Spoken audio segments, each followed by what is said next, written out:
Hello and welcome, everyone. Thank you for joining me today. My name is Malay and I'm an offering manager at NI. For this section of the webinar, we'll be talking about some of the interesting areas of research in millimeter wave and how we can use the USRP software-defined radio platform. I wanted to start off by talking about some of the trends that we are seeing and what's driving them. So wireless technology is very broad, but cellular has kind of become the key driver for many of the pieces that we, from commercial reasons drive today. And when we talk about cellular technology, spectrum becomes kind of the first thing that we talk about. When we are looking at new technology, new spectrum definitely becomes key. Millimeter wave got introduced in 5G. I'd say it's not probably deployed, but people are finding it interesting. And then people are expanding to different frequencies, right? So we have millimeter wave and then also FR3 frequencies, which are more mid-band, and then also sub-terahertz, which are at hundreds of gigahertz. So these all become really interesting aspects and are kind of related. Then kind of moving from the spectrum to some fundamental applications that start to drive this technology and make it interesting. Satellites or non-terrestrial networks. These are both kind of really prevalent, and kind of driver for many of the millimeter wave feasibility studies.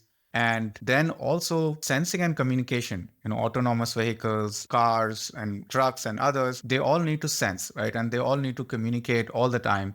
And there are a lot of advantages of even kind of sensing your environment while you're trying to communicate. Right. So these all become fundamental in we're trying to do with this new technology. And then kind of the last piece, and which is why new spectrum gets explored in the first place, is as our kind of requirements increase, more number of users, higher data rates, optimization becomes key, right? And we've got kind of really studied very well when we started to do 5G and evolving further as we look at beyond 5G in all other communication spaces as well. And one of the most obvious, but we can't go about without mentioning, technology trends that is driving, especially the optimization, but many of these other pieces also, is AI and ML, right? How can we use that to move some of these areas forward or to do them better than we are doing today in traditional signal processing?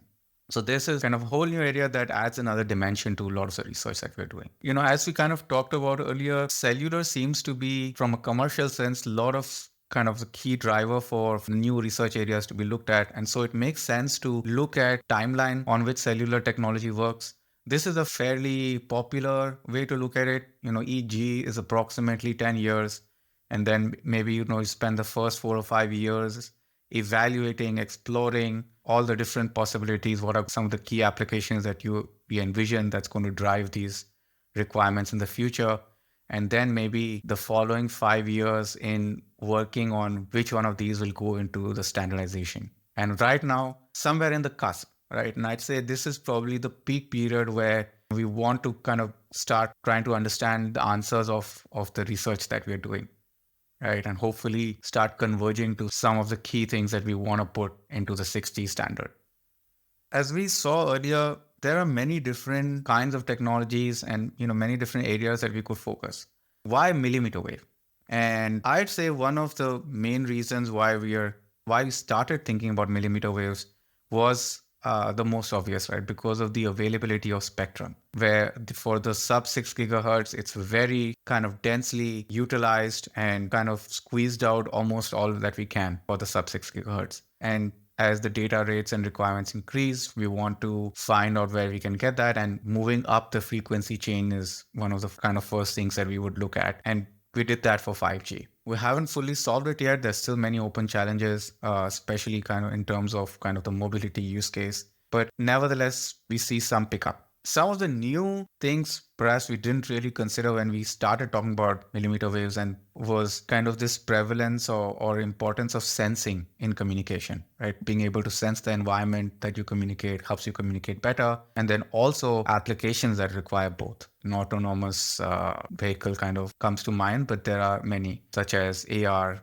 gestures, things like that. So all of these sensing applications, they work better at higher bandwidths, which are available at millimeter wave. And so we have now a bunch of these areas that would benefit with us better understanding how millimeter wave can work.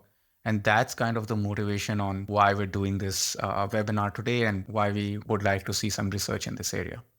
We briefly talked about the different bands, and I thought let's kind of take a look at what are some of the bands under consideration today. The FR1 or sub 6 gigahertz band, this is the most well understood and the most well deployed. And even in this, we're seeing some new kind of ways that we can continue to utilize them. And, it's still going to be kind of majority of the deployment that's going to happen. But if you look a little bit beyond, we started looking at FR2, which is about 22 to 26, 28 gigahertz.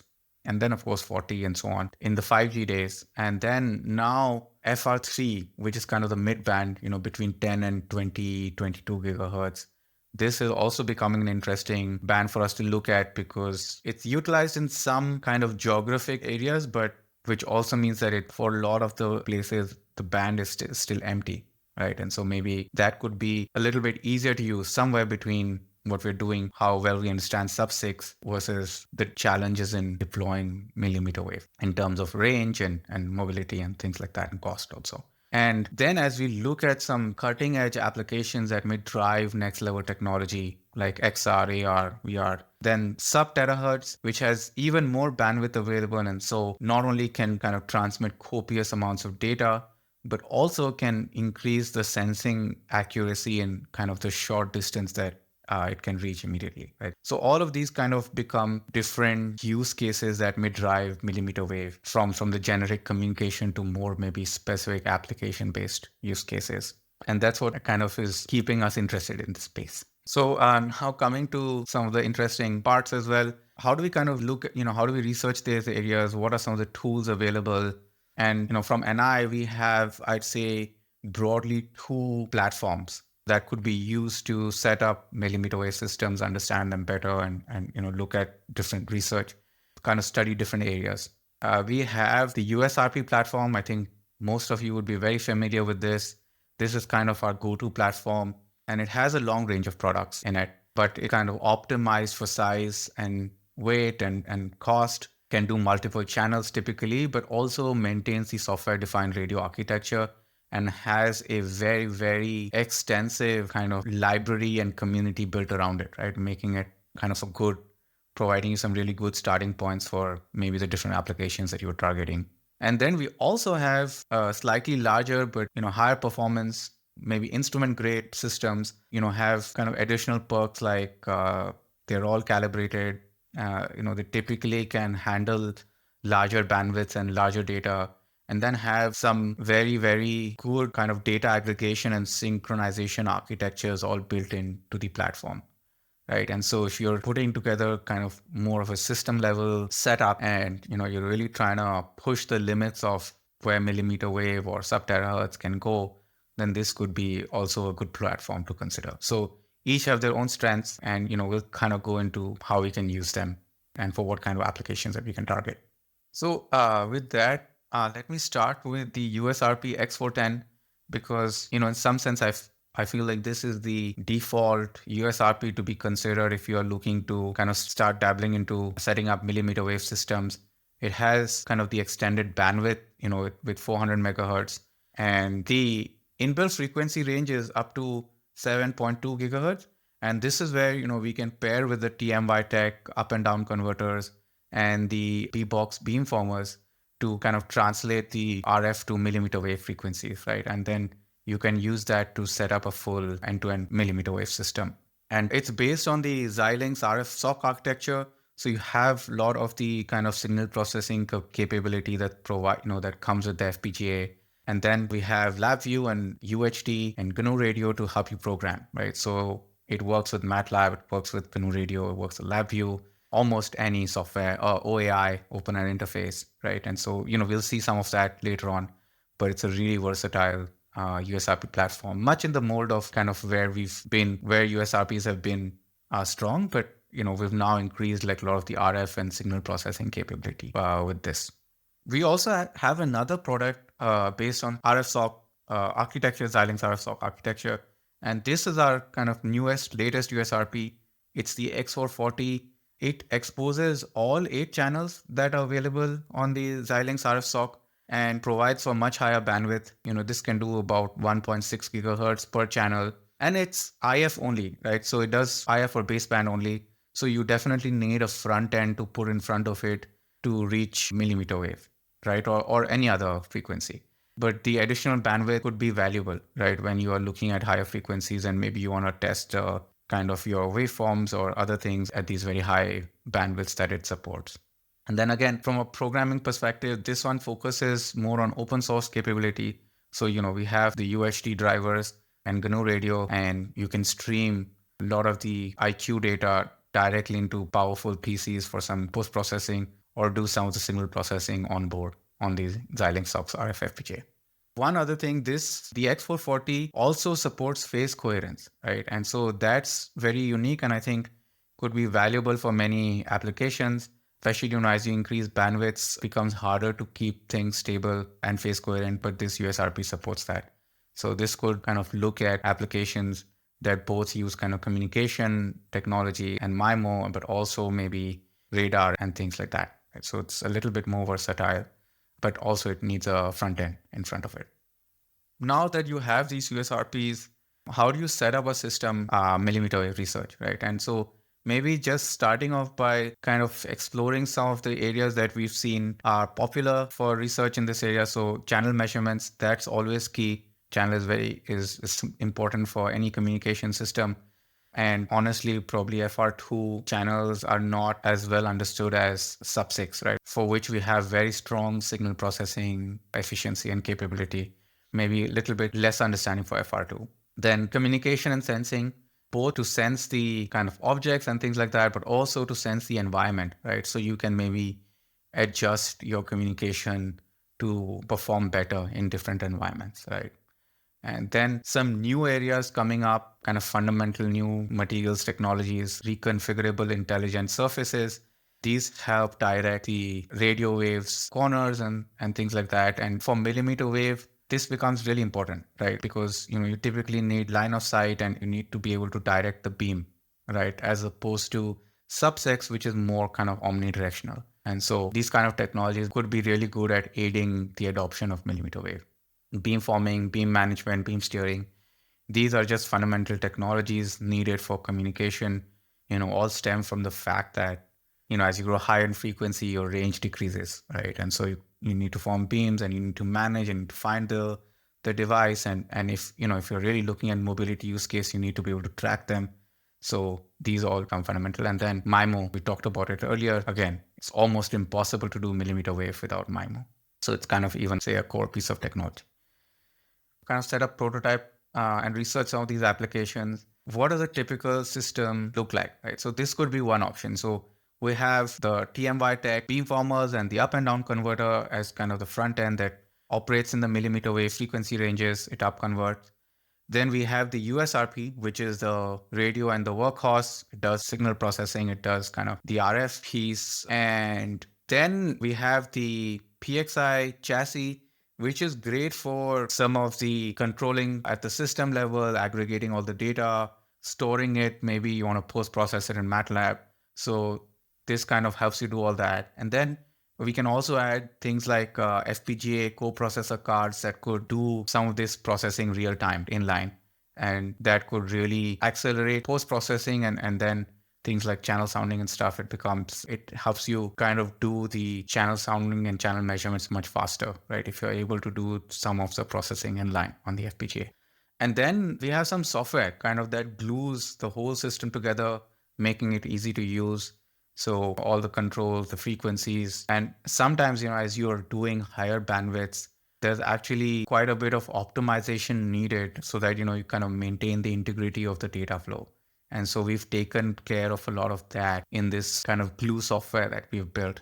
Takes all these different pieces and makes them kind of all work together as one system. So this kind of becomes a really handy system to essentially probably record and transmit millimeter wave and record the environment. So this could be kind of a fundamental piece for a lot of the research that you would be trying to do.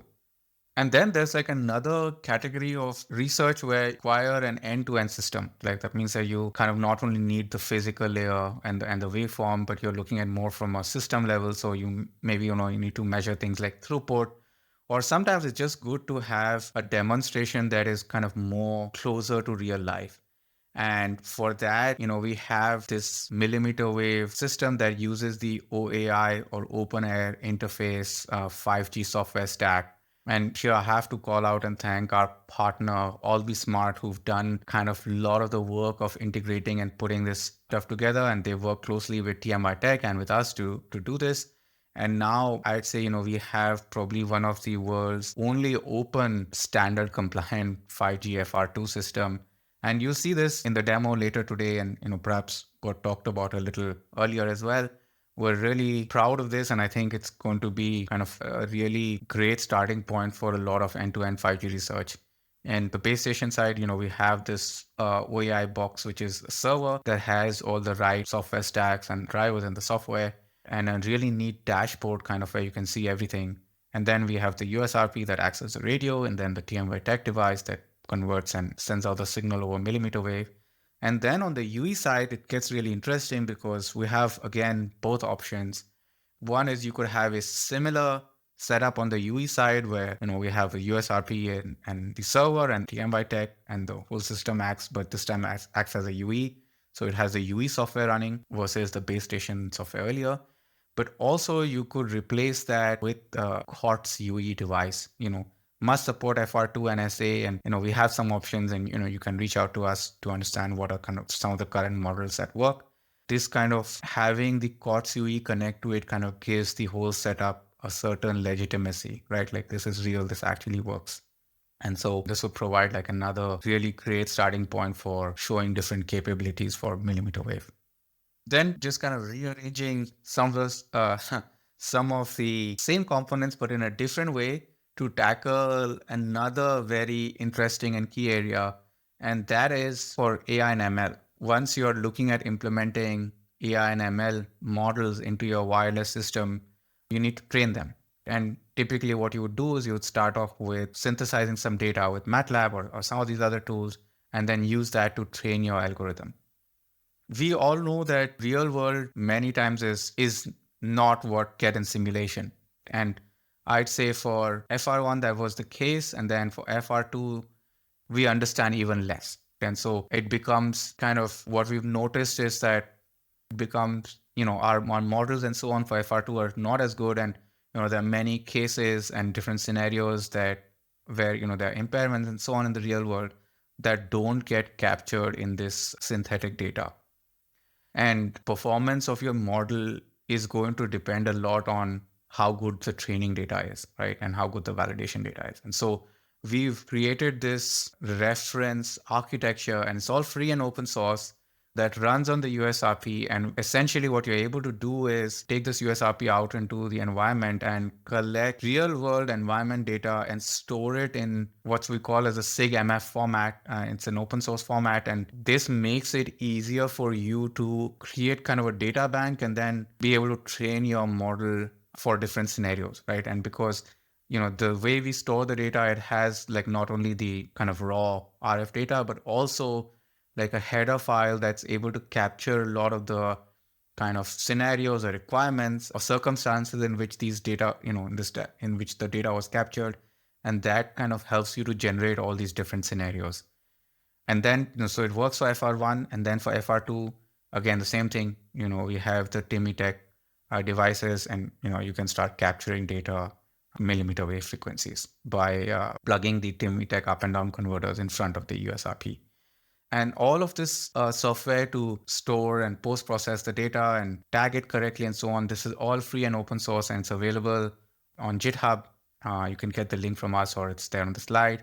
And this whole thing was kind of partnered with Northeastern University and some top professors that are leading in this field. And they're using it to train their own models. And so we feel like we wanted to share that capability with others who are also looking to build AI and ML models and then train them. And then one other key trend that has again become like driving some fundamental changes in how we set up cellular communication systems, and that's ORAN. And so Open Radio Access Network, as most of you would be aware, this is basically a way to disaggregate the base station components and separate out the radio units and separate out the DU and CU functionality and the core network. And so vendors can mix and match. And what ORAN does is it standardizes the API. And so you can do this mixing and matching. And it also allows for a lot of very interesting research on optimization, on how can you use like rigs or intelligent controllers to intelligently maybe do networking level load management, all the way to, installing ML algorithms that kind of optimize things on the physical layer. And so from our side, like the X410 lends itself excellently to this kind of disaggregation. And so what we're working on right now is creating basically a ORAN compliant software that will run on the X410, and that will allow you to set up this 7.2 split network. And so, let's say you have an OAI stack, like an OAI server that runs the core network and the CU and the DU, and then we have a ORAN software or the ORU software that runs on the X410. And then, on the other side, you could have like a COTS UE or a USRP UE, and then you would have like an end-to-end ORAN compliant network. And what we would do then is obviously once kind of the first version comes out later this year, we would then add mmWave capability, right? And extend that same network to mmWave using the TMYTEK front ends and the BBox.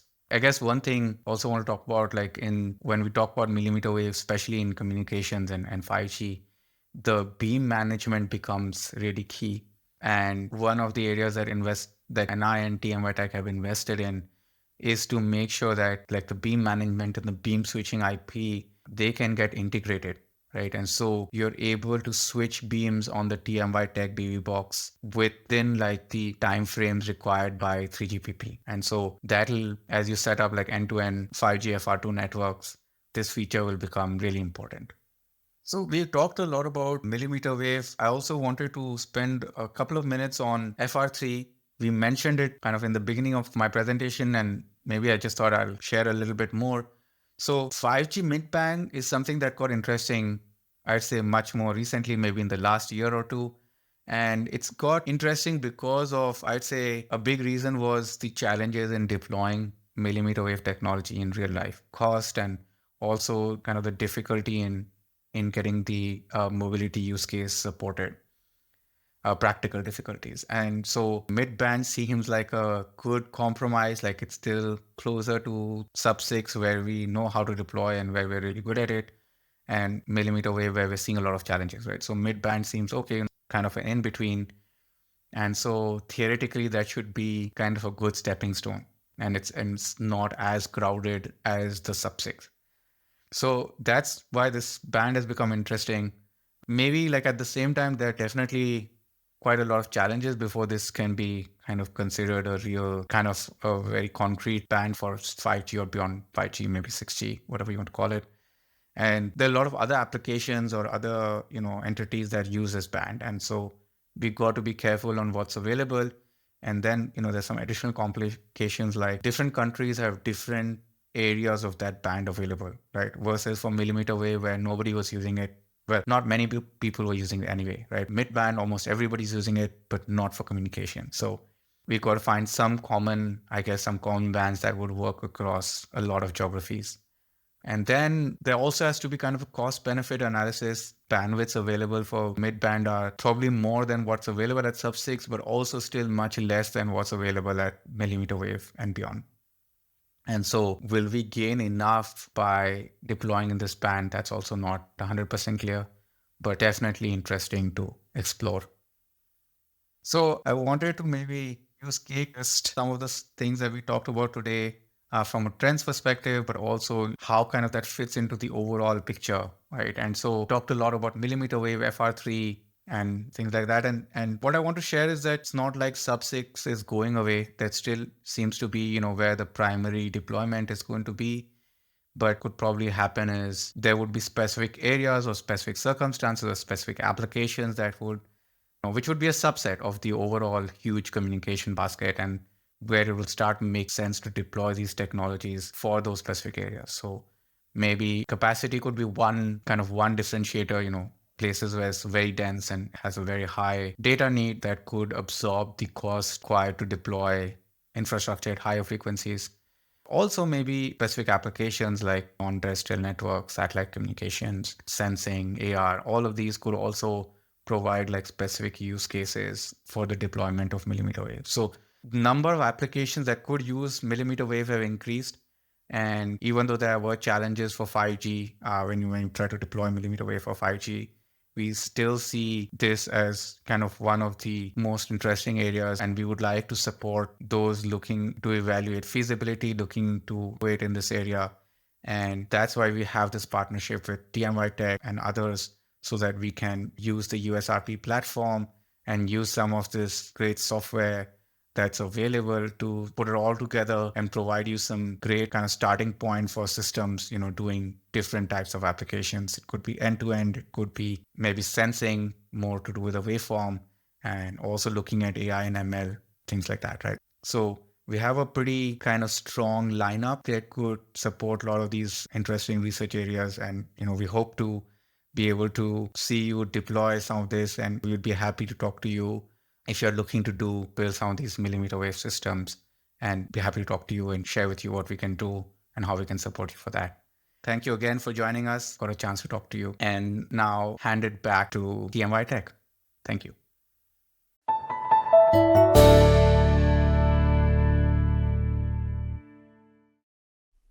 Hello, everyone.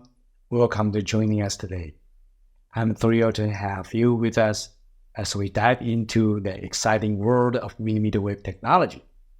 I have an excellent platform developed by TMYTEK and NI for 5G, 6G, and future wireless systems, and I'd like to share it with you. We've got a packed agenda for you today, starting with the challenges in 5G and 6G wireless researches and how our innovative solutions are making a difference. We will walk you through the key features and the benefits of our solution, share the applications, and of course, we'll wrap up with the Q&A section. So please hold on your questions until then. Let's get us started. Let's look into the challenges in millimeter wave and researches. The bandwidth of millimeter wave has always been a key reason why people want to utilize it.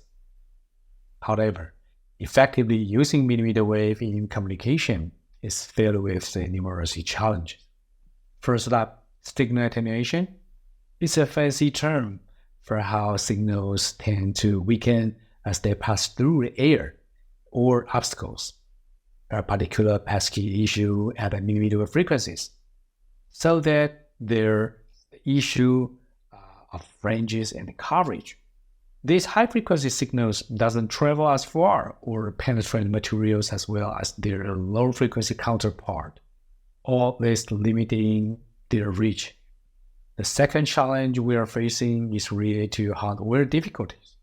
Designing those millimeter wave antenna, amplifiers, mixer, and so on is not only expensive but also complex. It requires specialized manufacturing process, which further drive up the cost. And let's not forget the alignment headaches. Keeping those narrow high-frequency beams on target is no small feat. Moving from challenges to obstacles, especially in research and application, we encounter more hurdles. One major obstacle is finding millimeter wave antenna array that are not just top-notch in quality, but also user-friendly. That's so easy. We are talking about a system that needed to be accurately calibrated and controlled via software. Is that easy? Never. Not quite. So the hardware intangibility is the first enemy to most research groups. And then there's a puzzle of integrating those antenna and RF front-end seamlessly with software-defined radio, or SDR, to create a communication system that are both powerful and efficient. It's a tall order, but one we're committed to fulfilling. As you can imagine, one should take a good care of integrating the control interface and the data interface for millimeter wave devices and SDR. Additionally, we've carefully considered the link budget, and between devices. So many works to do. Fortunately, we have a solution for you. We have a solution to address the challenges and those obstacles just mentioned earlier. Let's check it out. Let's dive into the heart of the webinar today, our innovative solution designed to tackle the challenges we just discussed. We call the solution mmWave-SDR. So we proudly introduce our 28 and 39 GHz mmWave RF front ends. These are not just any components. They include a user-friendly BBox, which is a beamformer, and the UD-box, which is a frequency converter. When we say integrated, we mean seamless combined with the mmW-SDR X410, creating a developed platform. That's not just as powerful, but also versatile across a wide range of applications. You can see that our work has extended the frequency range of SDR and provided capabilities related to beamforming. These changes have made a significant impact on the research community. Let's check in the key features of mmWave-SDR solution. One of our platform's most compelling benefits is its ability to turn ideas into reality at an unprecedented pace. Thanks to our complete hardware and software infrastructure, rapid prototyping isn't just a buzzword, it's a tangible reality. And this means shorter development cycles, quicker testing phase, and a faster iteration. It's totally a game changer for any project which is aiming to lead rather than follow. Next, let's talk about antenna arrays operating at 28 and 39 GHz. These aren't just any antenna. They come in configurations of 4x4 and 1x4, equipped with 6-bit phase shifter. This means precise, agile beam steering, crucial for overcoming those pesky mmWave challenges. Plus, with the support for the FR2 and 257 and 260 band, these arrays are ready for the forefront of wireless communication standards. Moreover, beam control software is ready. It's ready for you, ready to go. You can control the beam using any engineering language you like, including LabVIEW, Python, C, C++, and even MATLAB. Our focus on RF performance is unwavering, as demonstrated by our UD-box adjustable IF range. Our UD-box supports 24 to 44 GHz bi-tunable local oscillator. As a result, the IF frequency ranges from 0.01 to 14 GHz. This feature ensures that our platform can cater to a wide variety of applications with a superior signal quality. And when we talk about exceptional EVM characteristics, we are promising that your data integrity remains intact, no matter how complex the project you are. And just like a BBox, we believe the innovation should be accessible. So that's why we also developed the API for UD-box to speak in your language. Whether you're using MATLAB, Python, and many so on, our API ensures that controlling of the local frequencies is as easy as writing a new line of code, a few lines of code, along with the beamforming API. This is for broader audience, enabling researchers and the developers to focus on innovation rather than wrestling with complex control mechanisms. No more complex control. The most crucial point to highlight is our seamless integration with the mmW-SDR, which includes several key features. We have SPI hardware control for fast beam swapping mode. ATR stands for Auto TR, that enable TDD for 5G FR2 numerology. And of course, UHD for BBox and UD-box control. Additionally, the NI LabVIEW bundle provides a great start point for users. This system is truly flexible because of what's been done. Enables data path using standard RF cables, and the control path use standard PC-equipped interfaces. This makes the application simple to put together the building block of Legos, so you can use our devices and the USRP to combine any kind of solutions for different topics such as MIMO, and if you want to do ORAN, this is possible. If your research is for JCAS or ISAC, which stands for Integrated Sensing and Communication, the setting up is straightforward. Now let's look into the possible use cases for what is research. One of the projects that I work with US and CSU is that we leverage the power of beamforming and the beam control API and integrate it seamlessly with mmW-SDR. We managed to accelerate the performance of a channel sounder. We speed it up about 50 times faster than the system utilizing Jimbo technology. And this significant leap sets a new benchmark in the field. Our approach has opened up new opportunities and efficiencies, proving that with the right technology and a dedicated team, we can push the boundary of what's possible. In another recent breakthrough, our team has successfully demonstrated a mmWave transmission over a distance of 100 meters in an outdoor environment. This achievement marks a significant milestone in mmWave-SDR system and open up more research opportunities. Imagine you have a system you are able to transmit mmWave frequency ranges for such a long distance in a tested platform. So this is close to what the real world needs.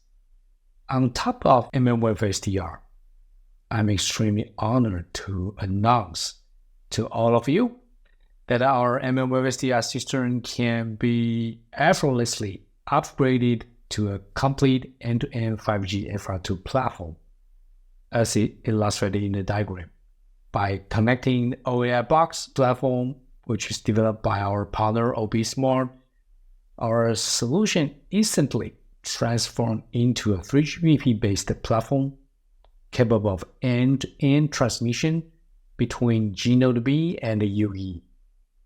This advancement marks a significant leap forward in our capabilities, enabling us to meet the growing demand for high-speed, reliable 5G communications.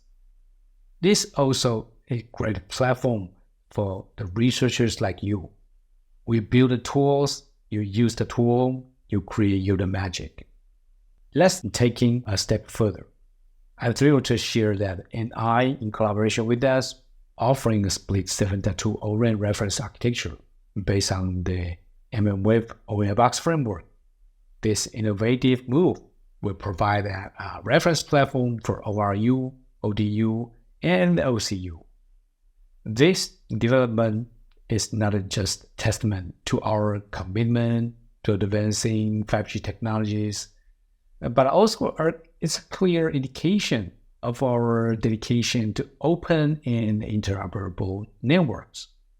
By doing so, we are paving the way for more flexible, efficient, and scalable network solutions. Setting a new standard in the industry, of course. The system we're going to offer here is very unique and it's open. So we believe this will bring you the great values in your research. You can change anything, you can touch any protocol layers and test the performance on top of it.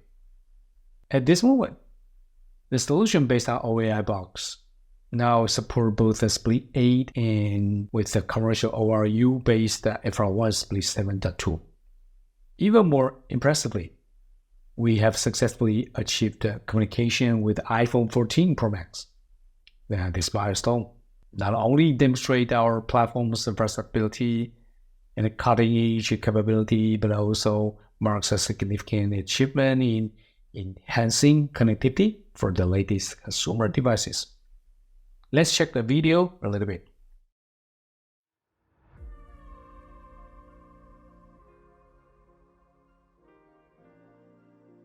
by our partner OBSmart to demonstrate VM and commercial ORU connected with the OAI-based CU and DU. The system communicated with the FR1 iPhone successfully with a certain tool. All right, so from the video, you can see the readiness of a couple. Right. And next, imagine when we step into the future, when your phone doesn't just connect you to the internet, but also sense the world around you. That's the magic of 6G with JCAS or ISAC. It's likely giving our device superpowers to communicate and perceive their surroundings all at once. This isn't just about a faster download. It's a game changer for everything, from self-driving cars, making them smarter, safer, and transformation our cities with real-time and advanced monitoring. With the 6G, we're not just connected, we are intertwined with the digital and the physical world like never before. Sounds good, right? Again, when your research steps into new era, you also need that something like mmW-SDR. It's capable of all of this. So you can edit your waveform, integrate your sensing and communication algorithm all in one devices, and you can explore millimeter wave capabilities together with your modem, and so on. So you need mmW-SDR. Now, in 6G, people are even talking about non-terrestrial networks. NTN, essentially, is a communication network that goes beyond Earth services, reaching into the air, space, and sea. This network uses components like a satellite, high-altitude platform, and aerial vehicles to ensure global connectivity is seamless. All right, we need a platform like mmW-SDR for the research and the development. For most of satellite communication or even high-altitude system, people tend to use KU or the Ka band. In terrestrial network, for millimeter wave, people are using 28 and 39 gigahertz. No matter you from the approach from NTN or from satellite and back to the ground communication, you will need a platform which is capable of dealing with the DSP and millimeter wave. So that's how mmW-SDR can provide you the value. And of course, integrating AI into O-RAN's radio intelligence controller or REIT presents a unique challenge. Definitely AI and machine learning is the great power can enhance the communication systems. The challenges of integrating REIT, including high-quality data availability, interoperability, and the standardization issue. Of course, resource constraint and so on, there's so significant hurdle. Lastly, integrating AI raises security and privacy concerns. To tackle this, robust security protocols and regular audits are essential to protect the sensitivity data and ensure network integrity. Overcoming these challenges, we'll need a flexible and versatile platform to explore the potential solutions. So again, we believe SDR plus millimeter wave capability can provide you everything you need for next generation researches, no matter it's in sensing or communication or the fusion of these two. So thank you for watching the webinar today. I'm so happy to have your participation. Now, please raise your questions. We will try our best to answer you. Thank you.